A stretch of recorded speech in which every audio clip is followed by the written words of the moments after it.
What is faith? And do you have any? Now, a bunch of years ago, I was talking to a friend. Yes, I have friends. We were talking about science. And he said, as far as he was concerned, science had become a religion. You know? I mean, scientists, they said things, they came up with theories, and we just believed them. Faith, science, it's all the same. So I told him that while I had never had any interest in skydiving, I would pay for a dive for both of us. Yes, I would. The only catch was that while I would use a scientifically designed parachute, he had to use faith. Because, they're all basically the same. It shouldn't make any difference. Should be like a 50-50 for both of us. We never talked about that again. Science is the study and replicable explanation of phenomenon in the real world, in the real tangible world. Faith, on the other hand, well, it's all about the inexplicable. Now, I'm not saying there isn't bad science out there, or people who will believe anything that kind of goes along with whatever stupid shit they already believe, but that isn't science. That's just crap being said. It's kind of like when people who are nationalist, racist, sexist, and anti-democratic, but they turn around and they call themselves socialists. They are exactly not.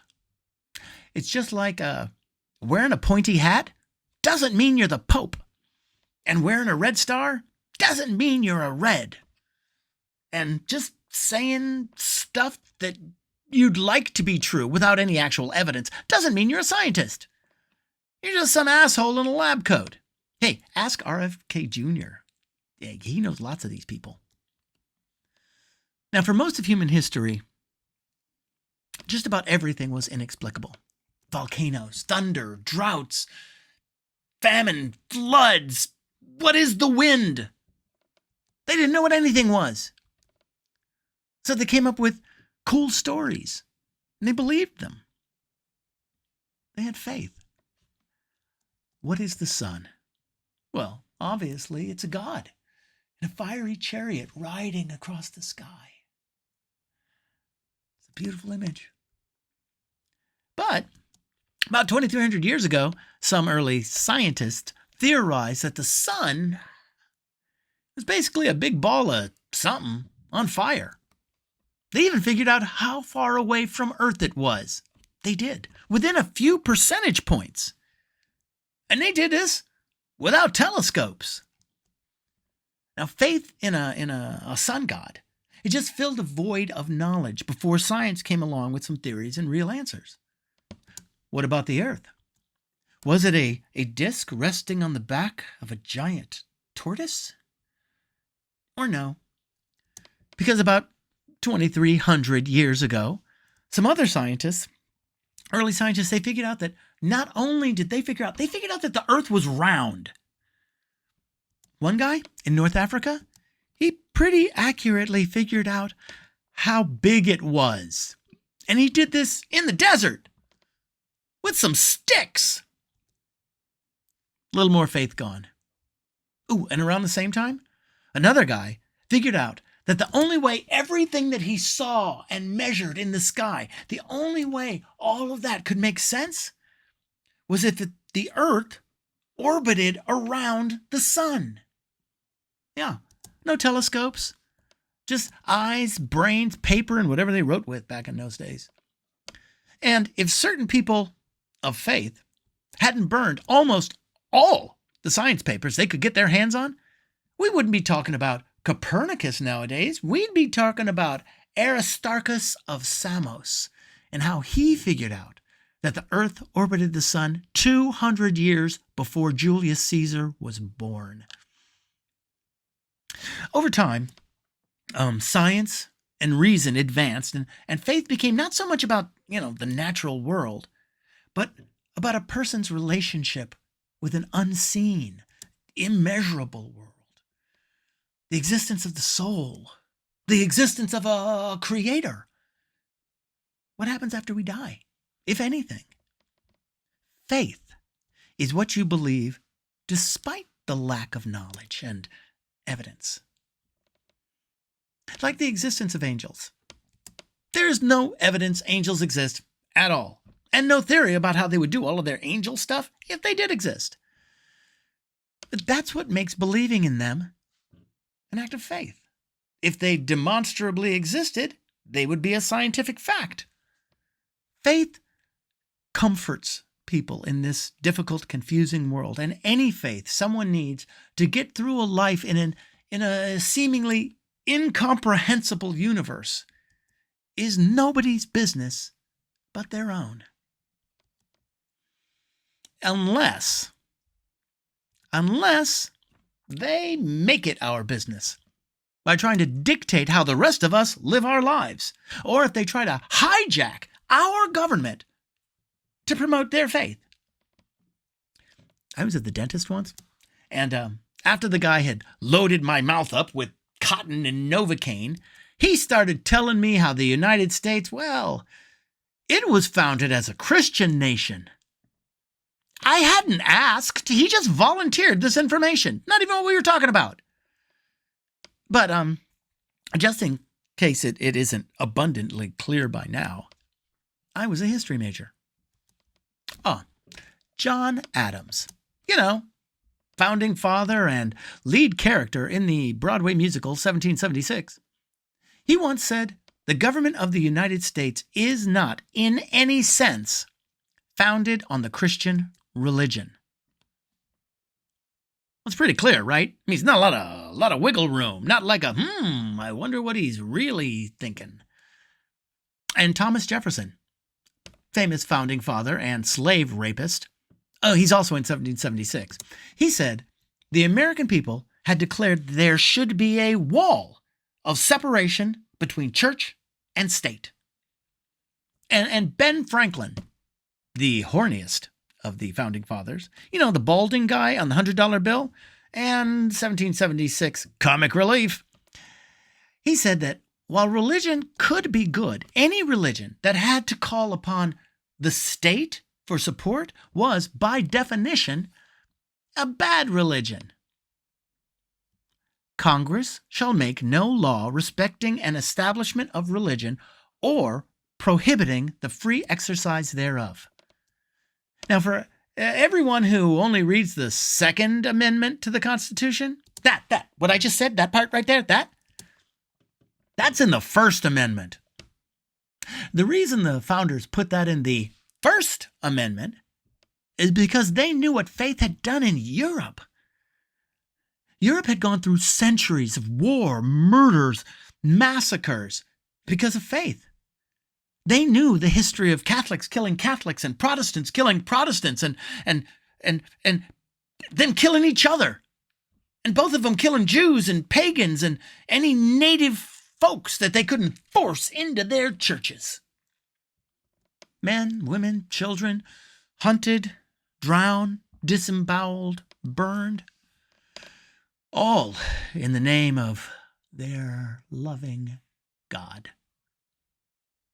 The founders of the United States had serious flaws, but they weren't complete fools.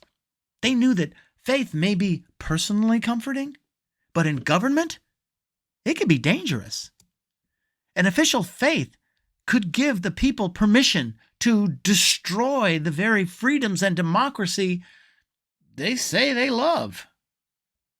So, the United States was not founded as a Christian nation. And I don't care what any star-spangled evangelical dentist says.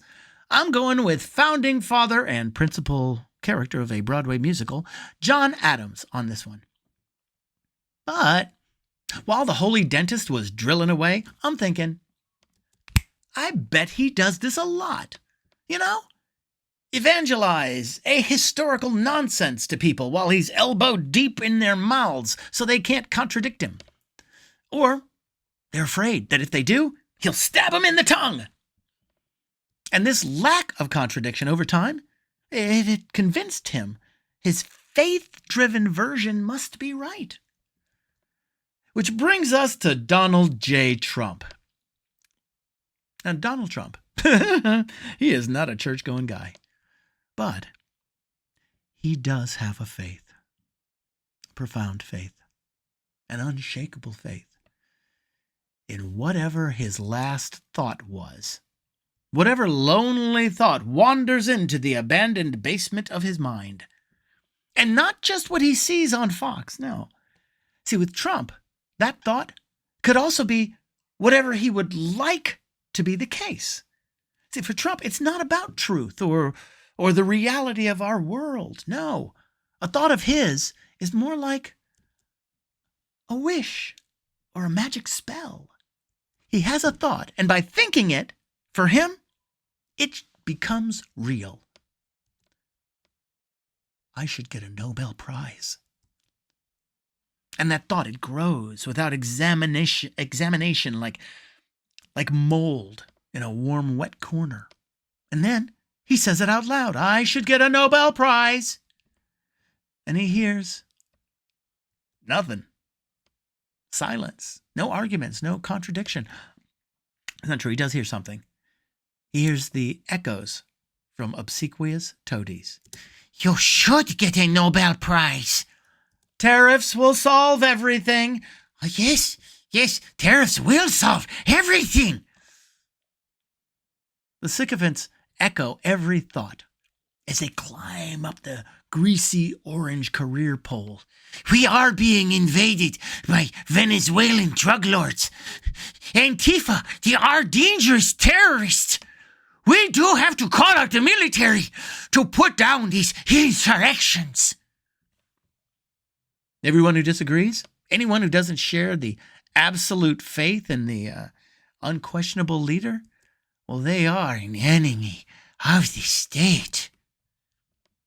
And that immigrant, that citizen, that mayor, that governor, that senator, they should be put in jail. Now, everybody should have some faith in themselves. But that faith, it should be based on something. I mean, like Elon Musk. He may be he is a megalomaniacal Nazi Nepo baby who never invented a damn thing. But he did make two profitable investments, PayPal and Tesla. That's what his wealth is, for the most part, based on. The problems are Musk, well, A, he's an actual Nazi. And B, he destroyed government programs that were helping people, like feeding starving children. He destroyed these things in the name of saving money while making sure to protect his own billions in government contracts. Because he's a corrupt, apartheid-supporting, zig-heiling, crack-headed con man with delusions of likability. Trump, on the other hand, combines his own bottomless well of narcissistic stupidity with the blind faith of the tens of millions of Americans who still believe this Dorito-dusted, bigoted man-baby billionaire ever gave or will give two dry shits about them or democracy. All he's done has been entrench and enrich an idiotic kleptocracy of anti-democratic, half-witted bullies. He's also, he has done something else. He has also destroyed American economic credibility, undermined our Constitution, shred our civil rights, encouraged lawlessness among corporations and law enforcement, and ordered a military occupation of various cities of the United States. But the faithful, they still have faith in him. Never mind the failures, the lies, never mind the bullying, never mind the evidence. Every promise he's made to them is unfulfilled. Every benefit he points to, it's an illusion. Prices up, jobs down, family farms on the edge of bankruptcy, 90 trade deals in 90 days. One. He made one. And never mind the rest of the world finding ways to work around the United States, to bypass us, to walk by us, like you walk by the house of that one crazy person on your block, hoping they don't see you. and start in with another rant about how they're a stable genius and that Tylenol gives babies autism. Because faith, their faith, isn't about truth or evidence. It's built upon his ability to give them simple answers to their questions. Why is everything so difficult? Where is the power and prestige promised to them, the real Americans, by their parents, by their history, by their God? Why don't they have their American dream, damn it? Who took it? Here comes Donald J. Trump, a white billionaire in a blue suit, who says he knows who to blame. The un-Americans, the immigrants, the gays, the lesbians, the trans folks, the socialist cities and coastal commies, the domestic darkies and the international foreigners. And the faithful, they want to believe him. More than facts, more than history, more than self-respect or even self-preservation. Because he has the answers. Because he is the answer. He is their rapture. He will take them up to all-American heaven and leave the rest of us unworthy down here to die in the dust. He is their Savior. And everything and anything they see or read or hear or experience to the contrary simply doesn't matter. Even if they know deep in their souls, they know he is the cause of their suffering.